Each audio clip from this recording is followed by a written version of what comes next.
Tunggu dulu, sebelum lanjut, pastikan kalian menekan tombol subscribe dulu ya, biar kalian gak ketinggalan aksi-aksi seru Boruto. Serangan dari pohon Shinju tiba-tiba menjadi sangat agresif. Dari batang pohon tersebut, biji udama dalam jumlah besar mulai meluncur dan menghantam ke arah seluruh aliansi shinobi. Ledakan yang terjadi menyebar ke berbagai penjuru, membuat suasana jadi kacau. Boruto yang melihat situasi itu mulai merasa sangat khawatir. Dalam hati, ia takut kehilangan orang-orang terdekatnya karena serangan besar ini. Boruto kemudian mengambil keputusan cepat. Ia mengaktifkan Jougan tahap keempat sambil membawa tubuh Diamond yang sedang tidak sadarkan diri. Boruto berharap kekuatan refleksi dari Jougannya bisa memantulkan serangan itu kembali ke musuh. Ternyata benar, ketika kekuatan Jougan tahap keempat diaktifkan, semua biji udama yang menyerangnya berhasil dipantulkan. Serangan itu kembali ke arah Dewa Otsutsuki tertinggi dengan sangat cepat, dan meledak hebat di sekeliling tubuhnya. Boruto lalu melihat ke arah Diamond dan berkata, "Maafkan aku karena tiba-tiba membawa tubuhmu tanpa izin, Diamond." Diamond yang baru sadar pelan-pelan membuka matanya dan menjawab dengan suara pelan, "Tidak apa-apa, Boruto. Justru aku bersyukur kau melakukannya. Kalau kau terlambat sedikit saja, aku yakin kita semua sudah tidak akan selamat." Tak lama setelah itu, tubuh Dewa Otsutsuki tertinggi mulai tertutup oleh asap panas dari efek ledakan biji udama. Namun ia tetap berdiri tegak. Dengan wajah tenang, ia mengaktifkan dojutsu miliknya. Seketika, sebuah portal dimensi terbuka sangat besar di langit. Boruto dan yang lain langsung menyadari bahwa ini bukan portal biasa. Warnanya merah pekat, dan daya hisapnya sangat kuat. Perlahan tapi pasti, ribuan shinobi dari berbagai aliansi tersedot ke dalam portal tersebut. Terlihat Tsunade, Sakura, keempat Kage, bahkan Kakashi ikut masuk ke dalamnya tanpa bisa menghindar. Boruto segera menciptakan banyak bunshin untuk mencoba menarik para shinobi yang tersedot. Tapi bunshinnya pun ikut terseret satu persatu. Bahkan Shikadai dan seluruh teman seangkatan Boruto ikut masuk ke dalam portal, tanpa bisa diselamatkan. Daya gravitasi dari portal itu sangat kuat, dan bahkan bertambah lebih kuat karena Dewa Otsutsuki tertinggi secara sengaja menambah kekuatannya dari dalam. Hashirama, Tobirama, Yamato, dan semua divisi shinobi, mulai dari tim sensor, tim medis, hingga tim penyerang, satu persatu ikut tersedot tanpa bisa melawan. Hanya beberapa orang saja yang masih tersisa di dunia ini. Mereka adalah Boruto, Naruto, Sasuke, Hagoromo, Kawaki, Madara, Itachi, Kabuto, Anko, Himawari, Minato, Mitsuki, serta jasad Toneri yang hampir berubah menjadi abu. Selain mereka, hanya Kashinkoji, Ino, dan Eida yang masih aman karena berada di Gunung Myoboku. Umat manusia yang ada di bumi kini benar-benar tersisa sedikit, dan pertarungan melawan Dewa Otsutsuki tertinggi akan menjadi penentu masa depan seluruh planet. Ketika portal itu kembali diarahkan ke mereka, Mitsuki mulai tersedot. Ia mencoba menahan dirinya dengan mencengkeram tanah sekuat mungkin. Boruto berusaha menarik tangan Mitsuki, namun malah ikut terseret bersama sahabatnya itu. Saat keadaan semakin genting, Madara muncul dengan mengendalikan 5 bayangan limbo untuk menyerang dari arah belakang. Ia meluncurkan 2 teknik secara bersamaan, Inton Raiha dan Ranton Kouga, dan berhasil membuat tubuh Dewa Otsutsuki tertinggi terdorong jatuh ke tanah. Madara yang asli lalu muncul di hadapan musuh itu, sambil menodongkan tongkat Rikudo Nunoboko. Ia berniat menusukkan tongkat itu langsung ke tubuh musuh. Namun Dewa Otsutsuki tertinggi menahan tongkat itu hanya dengan satu tangan, lalu mematahkannya tanpa banyak usaha. Madara terkejut dan dalam hatinya berkata, mustahil dia mematahkannya hanya dengan satu tangan. Kemudian, ia ditendang keras tepat di perutnya dan terpental, jatuh ke arah portal dan hampir ikut tersedot bersama Boruto dan Mitsuki. Naruto segera mengaktifkan mode Kurama, sementara Sasuke mengaktifkan Susanoo sempurna. Mereka berdua terbang cepat dan menolong Boruto, Mitsuki, serta Madara. Dengan tangan cakra Kurama dan tangan Susanoo, mereka berhasil menarik ketiganya keluar dari hisapan portal. Tak hanya itu, tangan Kurama juga menarik Hagoromo, Kawaki, dan Kabuto. Di sisi lain, tangan Susanoo menarik Itachi, Minato, Anko, serta jasad Toneri. Setelah semuanya berhasil diselamatkan, Naruto dan Sasuke terbang menjauh untuk mencari tempat aman. Di dalam kepala Kurama, Boruto bertanya, "Ayah, kenapa kita kabur? Bukankah kita harus melawan mereka?" Naruto menoleh sedikit dan menjawab, "Ayah harus menyusun strategi terlebih dahulu. Ini bukan musuh biasa. Kau lihat sendiri, hampir seluruh umat manusia dan teman-teman kita telah tersedot ke portal itu. Kita tidak tahu mereka dibawa kemana. Kawaki yang duduk di sisi Naruto ikut bicara, kalau begini, kita kekurangan bantuan. Bahkan guru Kakashi dan shinobi lainnya tidak ada lagi di sini. Apa kita masih bisa bertahan? Naruto menjawab, untuk sekarang, cari tempat yang aman dulu. Kita akan bahas semuanya di sana. Setelah terbang cukup jauh, akhirnya mereka menemukan tempat persembunyian yang aman. Naruto dan Sasuke menurunkan mode Kurama dan Susanoo, lalu masuk ke ruang bawah tanah di desa Otogakure. Di dalam gua tersebut, mereka semua duduk bersandar ke dinding. Kawaki memegang bahunya yang terluka sambil menoleh ke arah Boruto dan bertanya, "Kenapa kau terlihat cemas?" Boruto menjawab pelan, "Aku butuh kekuatan tambahan. Satu-satunya kekuatan yang paling dekat denganku saat ini adalah karma, tapi masalahnya, di balik karma ada Momoshiki." Sasuke menatapnya dan berkata, "Kalau bisa, jangan gunakan karma dulu. Kita cari cara lain." Itachi juga ikut berbicara, "Aku masih tidak percaya, seluruh shinobi kita hilang begitu saja. Portal itu sangat besar. Rasanya seperti bisa menelan seluruh dunia." Minato mengangguk pelan dan menambahkan, "Benar. Kekuatan seperti itu sangat mengerikan. Saat ini, mundur dulu adalah keputusan terbaik. Kita yang tersisa mungkin akan jadi harapan terakhir dunia shinobi." Naruto menatap semua orang dan menjawab, "Itu benar, Ayah. Kita harus benar-benar berhati-hati." Tapi yang menjadi pertanyaan sekarang, kemana mereka semua dibawa? Apakah mereka baik-baik saja di sana? Hagoromo menjawab sambil memejamkan mata, "Aku punya dugaan, portal itu mungkin menuju dimensi pribadi miliknya. Tempat yang sangat jauh dan tersembunyi dari dunia ini." Namun sebelum mereka bisa melanjutkan diskusi lebih jauh, tiba-tiba tubuh Anko mulai bereaksi. Di lehernya muncul segel kutukan yang menyebar cepat ke seluruh tubuh. Dari segel tersebut muncul seekor ular besar. Perlahan, dari mulut ular itu, muncul sosok yang sangat dikenali oleh semua orang. Orochimaru muncul, berdiri tegak di hadapan mereka. Ia menatap mereka semua dan berkata, "Sudah lama tidak bertemu, sepertinya kalian benar-benar dalam kesulitan besar kali ini." Orochimaru menatap sekeliling ruangan yang mulai sunyi, lalu berkata dengan suara datar, "Sangat disayangkan sekali, kita kehilangan ribuan shinobi dari aliansi. Kalau melihat situasinya sekarang, sepertinya kita benar-benar butuh pasukan baru untuk memperkuat pertahanan." Kabuto yang berdiri tak jauh darinya langsung menanggapi, "Iya, aku setuju. Tapi ada masalah besar. Zetsu putih yang sebelumnya dikeluarkan oleh Boruto, sudah ikut tersedot ke dalam portal bersama para shinobi lainnya. Kalau seperti ini, aku tidak bisa melakukan Edo Tensei." Madara yang mendengar hal itu memutar badannya dan bertanya, "Memangnya siapa yang ingin kau bangkitkan dengan Edo Tensei, Kabuto?" Kabuto menunduk sebentar lalu berkata, "Aku rasa Nagato adalah pilihan terbaik. Dia memiliki kekuatan besar dan aku percaya dia bisa banyak membantu dalam situasi seperti ini." Madara tiba-tiba menunjukkan ekspresi tak biasa ketika mendengar nama itu disebut. Kawaki yang belum tahu siapa Nagato langsung bertanya, "Nagato? Siapa dia? Apakah dia benar-benar sekuat itu sampai kalian ingin membangkitkannya kembali?" Mitsuki yang juga ada di dekat mereka mengangkat suara, "Aku juga tidak tahu banyak soal Nagato. Tapi dulu, saat aku membaca salah satu gulungan di laboratorium ayahku, aku menemukan nama Pain Akatsuki. Sepertinya itu ada hubungannya dengan Nagato. Dari yang aku baca, dia pernah mengendalikan 6 tubuh sekaligus dan menghancurkan desa Konoha." Kawaki lalu berkata pelan, "Kalau memang benar seperti itu, mengerikan sekali kekuatannya." Naruto kemudian ikut bicara, wajahnya terlihat sedikit serius. "Ya, waktu itu, Konoha benar-benar porak-poranda.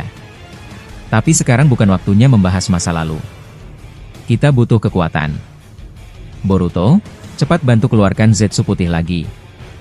Boruto mengangguk, lalu berdiri dan menempelkan tangannya ke tanah. Ia mengaktifkan Jogan tahap keempat, dan perlahan mengangkat tangannya kembali. Dari telapak tangannya, kepala Zetsu putih mulai muncul dan ditarik naik sepenuhnya. "Cepat, Kabuto. Lakukan sekarang juga," kata Boruto. Kabuto lalu menoleh ke arah Orochimaru dan bertanya, "Tuan Orochimaru, siapa yang akan melakukan ritual Edo Tensei ini? Aku, atau Anda?" Orochimaru menjawab dengan tenang, "Kau saja, Kabuto. Kau yang paling menguasai teknik ini." Kau bahkan pernah menyempurnakannya dan memanggil ratusan shinobi di masa lalu. Jadi, aku percaya padamu. Kabuto tersenyum tipis, lalu menjawab, kau terlalu merendahkan diri, padahal bagiku, kau jauh lebih hebat. Tapi kalau memang itu keputusanmu, aku akan melakukannya. Orochimaru mengangguk dan menambahkan, sebelum kamu mulai ritualnya, biarkan aku memasang sebuah fuinjutsu dari Shinigami. Segel ini akan memastikan bahwa Nagato bangkit dalam keadaan sempurna, dan dengan segel ini juga, aku bisa mentransfer sebagian kekuatanku kepadanya nanti. Itu akan membuatnya jauh lebih kuat. Tak lama, Orochimaru mulai menyiapkan ritual. Bersama Kabuto, ia menggambar segel besar melingkar di tanah. Tubuh Zetsu putih diletakkan di tengahnya. Orochimaru memakai topeng Shinigami, dan berkata pelan, ini pertama kalinya aku melakukan ritual Edo Tensei bersama orang lain.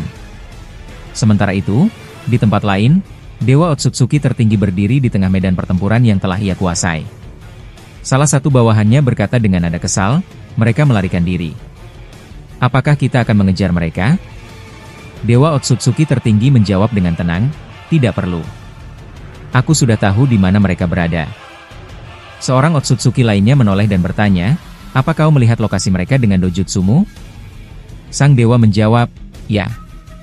Kita akan segera ke sana. Namun sebelum mereka bergerak, tiba-tiba sabuk hitam yang sangat panjang muncul dari tanah di dekat pohon Shinju. Salah satu Otsutsuki dengan dua rinnegan kuning menunduk dan berkata, Dewa Otsutsuki tertinggi, lihat itu. Sabuk hitam muncul begitu saja. Aku rasa seseorang akan datang. Sang dewa melihatnya dengan tenang dan menjawab, kekuatan ini milik Shibai. Aku tahu siapa yang akan muncul. Sambutlah dia dengan baik. Yang datang adalah orang yang sangat setia pada klan kita. Tak lama, dari sabuk hitam itu muncul 4 sosok berjubah hitam. Mereka berdiri tegak dan menatap Dewa Otsutsuki tertinggi serta ratusan bawahannya. Seorang Otsutsuki lalu bertanya, siapa kalian? Apakah kalian ada hubungannya dengan Boruto? Tapi sebelum yang lain bicara, Otsutsuki tertinggi berkata, cukup. Jangan langsung menuduh. Kita akan sambut mereka dulu. Salah satu bawahannya yang memegang pedang merah menimpali dengan nada curiga, kau sudah gila? Bagaimana bisa kau menerima mereka yang bahkan tidak kita kenal? Sang dewa tetap tenang dan menjawab, aku tahu siapa mereka. Tapi hanya 2 dari mereka yang akan aku sambut dengan baik. Seorang Otsutsuki kecil mengangkat bahu dan berkata, terserah kau. Mungkin kau tahu lebih banyak dari kami. Otsutsuki tertinggi lalu menjawab, tentu saja. Aku sangat memahami dunia shinobi dari awal hingga sekarang. Tidak ada yang bisa mengaturku. Aku Otsutsuki terkuat. Para bawahannya pun terdiam setelah mendengar itu, menandakan bahwa mereka mempercayainya sepenuhnya. Dewa Otsutsuki tertinggi mulai melangkah mendekati ke-4 orang berjubah hitam tersebut. Ketika mereka membuka penutup kepala jubahnya, tampaklah C, Delta, Amado, dan Sumire. C langsung terkejut ketika melihat sosok Dewa Otsutsuki tertinggi. Ia bergumam dalam hati, jadi ini wujudnya. Dewa Otsutsuki tertinggi. Entah kenapa, setelah melihat langsung, tekadku untuk menjadi Otsutsuki terkuat semakin besar. Dia terlihat jauh lebih hebat dibandingkan Ishiki. Otsutsuki tertinggi tiba-tiba berkata, wadah cacat dari Ishiki Otsutsuki. Kau memiliki karma putih yang sangat langka. Kesetiaanmu luar biasa. Aku sangat terkesan padamu, Code. Code yang mendengar itu langsung berkaca-kaca, dan dengan suara gemetar bertanya, tunggu, bagaimana kau bisa mengenaliku? Dewa itu menjawab, ada banyak hal yang tidak bisa aku ceritakan. Tapi aku tahu segalanya, termasuk siapa kau, Delta. Kau adalah ciptaan Amado. Delta terlihat kaget. Kau bahkan mengenaliku? Ini tidak aku duga sama sekali. Dewa Otsutsuki tertinggi mengangguk, lalu menunjuk ke arah Sumire. Dan kau? Sumire. Aku juga tahu siapa dirimu. Sumire tidak menjawab, tapi raut wajahnya berubah, tanda bahwa ia terkejut. Amado yang membawa sebuah tas besar lalu melangkah maju. Otsutsuki tertinggi menatapnya dan bertanya, Amado, ada keperluan apa kau datang kemari? Amado menjawab, aku hanya ingin singkat saja. Aku merasa terancam oleh keberadaan Boruto dan yang lainnya. Karena itu, aku ingin bekerja sama denganmu. Aku akan bantu segala ambisimu, dan kau harus bantu wujudkan keinginanku. Otsutsuki tertinggi tertawa kecil, lalu berkata, sudah kuduga. Aku tahu isi otakmu yang licik itu, Amado. Tapi perlu kau tahu, aku tidak bisa dikendalikan oleh siapapun. Amado menanggapinya dengan tenang, padahal aku ingin menawarkan sesuatu yang berharga padamu. Dewa itu menatap Amado dalam-dalam, lalu berkata, kalau begitu, cepat tunjukkan padaku. Apa yang kau tawarkan? Aku ingin tahu sekarang juga. Amado perlahan membuka tas besar yang sejak tadi dibawanya. Dari dalam tas itu, ia mulai mengeluarkan beberapa gulungan kecil yang diikat dengan sangat rapi dan kuat. Ia memegang salah satu gulungan, lalu berkata dengan nada serius kepada Dewa Otsutsuki tertinggi, di dalam gulungan-gulungan ini, terdapat informasi yang tak akan pernah bisa kau dapatkan, bahkan dengan dojutsu sekalipun. Meskipun kau tahu banyak hal tentang dunia shinobi dan sejarah planet ini, tapi ada hal-hal yang sangat rahasia tentang penanaman pohon Shinju yang tidak kau ketahui. Aku memahami cara menanam pohon Shinju agar menghasilkan buah yang sempurna. Bahkan, aku sudah menanam Shinju di 4 titik dimensi berbeda, dan semuanya sudah tumbuh dengan kualitas yang sangat tinggi. Aku siap memberikan semua informasi ini kepadamu, dengan satu syarat. Dewa Otsutsuki tertinggi menatapnya tajam, lalu bertanya, apa syarat yang kau ajukan, Amado? Amado menghela napas sejenak, lalu berkata, aku akan bantu menyempurnakan buah cakra yang ada di planet bumi, dan juga membantumu mencuri buah cakra dari dimensi tempat Sarada berada. Aku akan berikan semua informasi yang kau butuhkan. Jika kau butuh pasukan, aku juga bisa membuatkannya, menggunakan sel para Otsutsuki untuk menciptakan pasukan dengan kekuatan tempur yang sangat besar. Tapi, sebagai imbalannya, aku hanya meminta setengah dari buah cakra yang berasal dari bumi. Aku ingin menghidupkan kembali putriku. Akebi. Itu saja permintaanku. Mendengar itu, Dewa Otsutsuki tertinggi tersenyum kecil, lalu menjawab dengan suara datar, sejujurnya, aku sangat tertarik dengan semua yang kau tawarkan. Kau cerdas, dan sangat bisa diandalkan. Tapi aku harus menolak. Aku tahu, keinginanmu bukan semata-mata untuk menghidupkan putrimu. Kau menyimpan ambisi lain yang tidak kau ucapkan. Aku bisa merasakannya. Bahkan sebelum kau bicara pun, aku sudah tahu niatmu. Kau hanya memanfaatkan C, Delta, dan Sumire demi tujuanmu sendiri. Sungguh disayangkan, padahal jika niatmu tulus, mungkin aku bisa menjadikanmu salah satu orang kepercayaanku. Amado terdiam, terlihat wajahnya mulai mengerut. Ia tak berkata apa-apa, hanya menunduk perlahan. Dewa Otsutsuki tertinggi lalu menambahkan dengan tegas, Amado, Sumire, kalian berdua akan aku singkirkan. Amado karena mencoba menipuku, dan Sumire, karena kau masih menyimpan perasaan terhadap Boruto dan masih peduli pada aliansi shinobi. Kalian tidak bisa aku biarkan di sisiku. Namun, pandangannya berubah saat ia menatap Code dan Delta. Ia berkata, tapi kalian berdua berbeda. Kalian memiliki kesetiaan dan potensi yang bisa aku percaya. Karena itu, Code dan Delta, aku akan menerimamu menjadi bagian dari pasukan Otsutsuki. Seketika, Otsutsuki tertinggi membuka sebuah portal dimensi berwarna merah gelap. Tanpa banyak bicara, ia langsung memasukkan Amado dan Sumire ke dalam portal itu. Mereka berdua langsung menghilang dan dipindahkan ke dimensi yang jauh. Code dan Delta saling bertukar pandang. Delta tampak kaget dan berkata, aku tidak percaya. Amado bisa diperlakukan seperti ini. Itu berarti, Dewa Otsutsuki tertinggi memang benar-benar sangat cerdas. Code mengangguk sambil menjawab, ya, aku juga tidak menyangka. Ini pertama kalinya aku melihat Amado dipermalukan seperti ini. Otsutsuki tertinggi lalu berkata, cukup. Jangan sebut-sebut nama Amado lagi di depanku. Aku muak mendengarnya. Sekarang, apakah kalian bersedia berada di pihakku? Delta menjawab, aku akan mengikuti apapun yang kau lakukan. Dan Code segera menambahkan, aku akan setia padamu, Dewa Otsutsuki tertinggi. Aku siap melakukan apapun demi klan Otsutsuki. Dewa Otsutsuki tertinggi menatap mereka berdua, lalu mengangguk, bagus. Sekarang bersiaplah. Kita akan mengejar Boruto dan yang lainnya. Code bertanya, tapi kemana mereka pergi? Salah satu Otsutsuki menjawab, mereka kabur. Naruto dan Sasuke membawa mereka semua pergi menggunakan mode Kurama dan Susanoo. Delta, yang mendengar hal itu, menoleh dan berkata, tapi bukankah aneh? Mengapa planet bumi terasa begitu sepi? Di mana para aliansi shinobi? Otsutsuki tertinggi kemudian menjelaskan, aku sudah memindahkan semuanya ke dimensiku. Aku sengaja melakukannya. Aliansi hanyalah pengganggu rencana. Kini, hanya tersisa Boruto dan kelompoknya di bumi. Tak lama kemudian, Otsutsuki tertinggi membuka portal dimensi baru dan berkata, ayo masuk. Kita akan pergi ke tempat persembunyian mereka. Seluruh Otsutsuki, bersama Code dan Delta, pun masuk ke dalam portal itu. Sementara itu, di tempat persembunyian bawah tanah yang tersembunyi jauh di desa Otogakure, Orochimaru terlihat telah menyelesaikan pemasangan Fuinjutsu di tubuh Zetsu putih. Segel tersebut mulai bersinar perlahan. Orochimaru berkata, Fuinjutsunya telah selesai. Sekarang giliranmu, Kabuto. Kabuto mulai membentuk segel dengan tangannya, lalu mengeluarkan sel tubuh Nagato yang selama ini ia simpan di laboratorium Orochimaru. Sel tersebut kemudian ia tanamkan ke tubuh Zetsu putih. Kabuto berkata dengan suara pelan tapi jelas, Edo Tensei no Jutsu. Seketika, tubuh Zetsu putih mulai menyusut. Lingkaran segel di bawahnya memancarkan cahaya terang.